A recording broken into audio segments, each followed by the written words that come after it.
जय श्री कृष्ण। राधे राधे। मातृ भक्ति पितृभक्ति के संस्कार। मर्यादा पुरुषोत्तम भगवान श्री राम ने अपने पिता महाराज दशरथ के आज्ञानुसार राजगद्दी की जगह वन गमन कर पिता की आज्ञा के पालन का अनूठा आदर्श उपस्थित किया। श्रवण कुमार ने संस्कारों के कारण ही अंधे एवं वृद्ध माता पिता को कांवर में बिठाकर तीर्थ यात्रा कराई थी। धर्म शास्त्रों पुराणों एवं इतिहासों में ऐसे अनेक आदर्श पुत्रों के प्रकरण मिलते हैं जिन्होंने माता पिता की सेवा करके अपना जीवन सफल बनाया।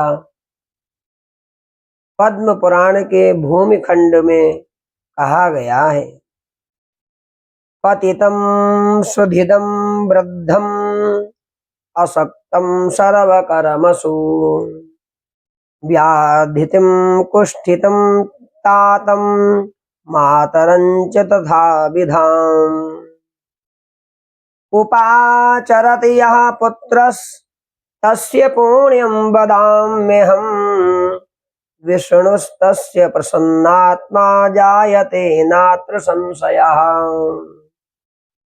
नास्ति मातुः परं तीर्थं पुत्राणां च पितुस्तथा नारायण समावेता विह चैव परत्र च।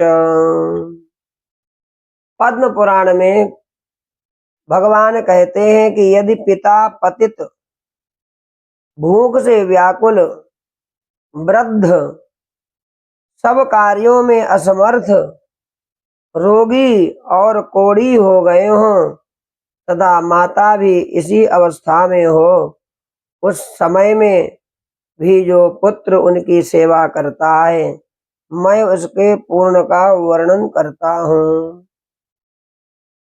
उस पुत्र पर निसंदेह भगवान विष्णु प्रसन्न होते हैं, जो अपने माता पिता की प्रत्येक अवस्था में सेवा करता है। पुत्रों के लिए माता पिता से बढ़कर दूसरा कोई तीर्थ नहीं बताया गया। सबसे बड़ा तीर्थ है माता और पिता। वे इस लोक और परलोक में भी श्री नारायण के समान हैं। माता पिता से बढ़कर कोई भगवान भी नहीं। तो इसलिए सबसे पहले माता पिता की सेवा करनी चाहिए, फिर भगवान का पूजन करना चाहिए। इसी प्रकार पद्म पुराण में ही कहा गया है, जो पुत्र अंगहीन, दीन, वृद्ध, दुखी तथा रोग से पीड़ित माता पिता को त्याग देता है, वह कीड़ों से भरे हुए दारुण नरक में पड़ता है। जो पुत्र कटु वचनों द्वारा माता पिता को दुखी करता है, वह पापी बाघ की योनि में जन्म लेकर घोर दुख उठाता है। जो पुत्र माता पिता को दुख देता है, वह कभी सुखी नहीं रहता है संसार में। हमारे धर्मशास्त्रों में बालकों को वृद्धजनों का अभिवादन करने का संस्कार देने के लिए कहा गया है कि सभी बड़ों का अभिवादन करना चाहिए, सभी बड़ों का सम्मान करना चाहिए। अभिवादनशीलस्य नित्यं वृद्धोपसेविनः चत्वारि तस्य वर्धन्ते आयुर्विद्या यशो बलम्। मनु स्मृति में यह श्लोक गाया गया है, वृद्धों का अभिवादन करने वाले की आयु, विद्या, यश तथा शक्ति में वृद्धि होती है। इसलिए बड़ों का सम्मान अवश्य करना चाहिए।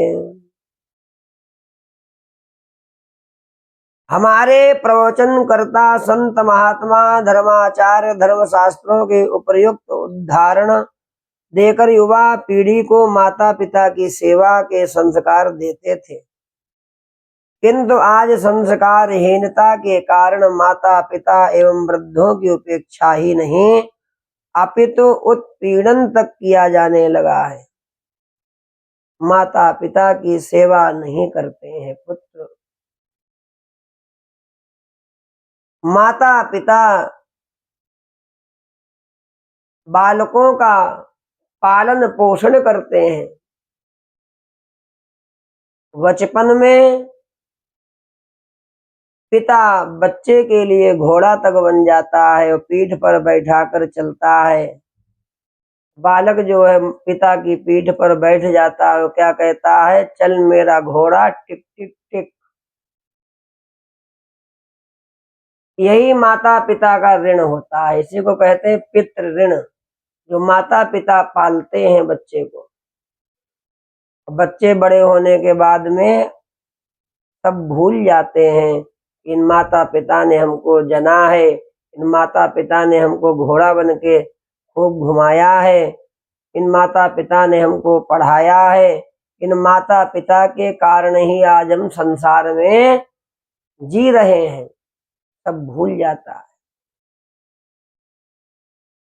कहीं कहीं तो बच्चे यहाँ तक कहते हैं कि तुमने हमारे लिए किया ही क्या है। इन शब्दों का प्रयोग बिल्कुल नहीं करना चाहिए बच्चों को। हमारे यहाँ शास्त्रों में कहा गया है माता पिता की सेवा अक्षरशः करनी चाहिए, और यदि आप अक्षरशः नहीं कर सकते हैं तो कम से कम माता पिता को जवाब नहीं देना।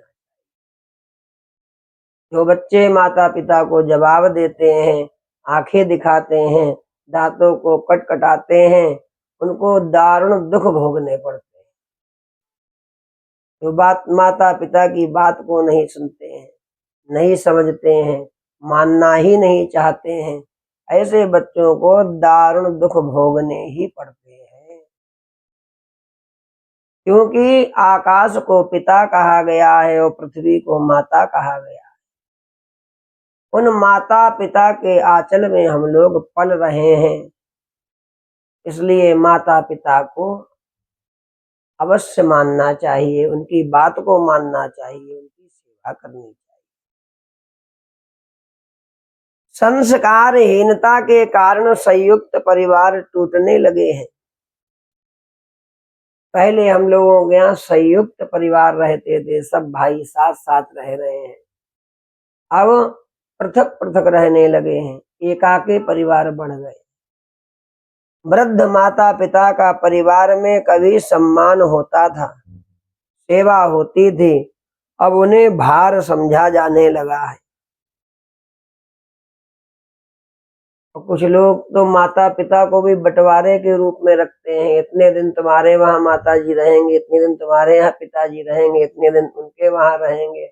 4 भाई हैं तो चारों के वहां अलग अलग माता पिता रखे जाते हैं।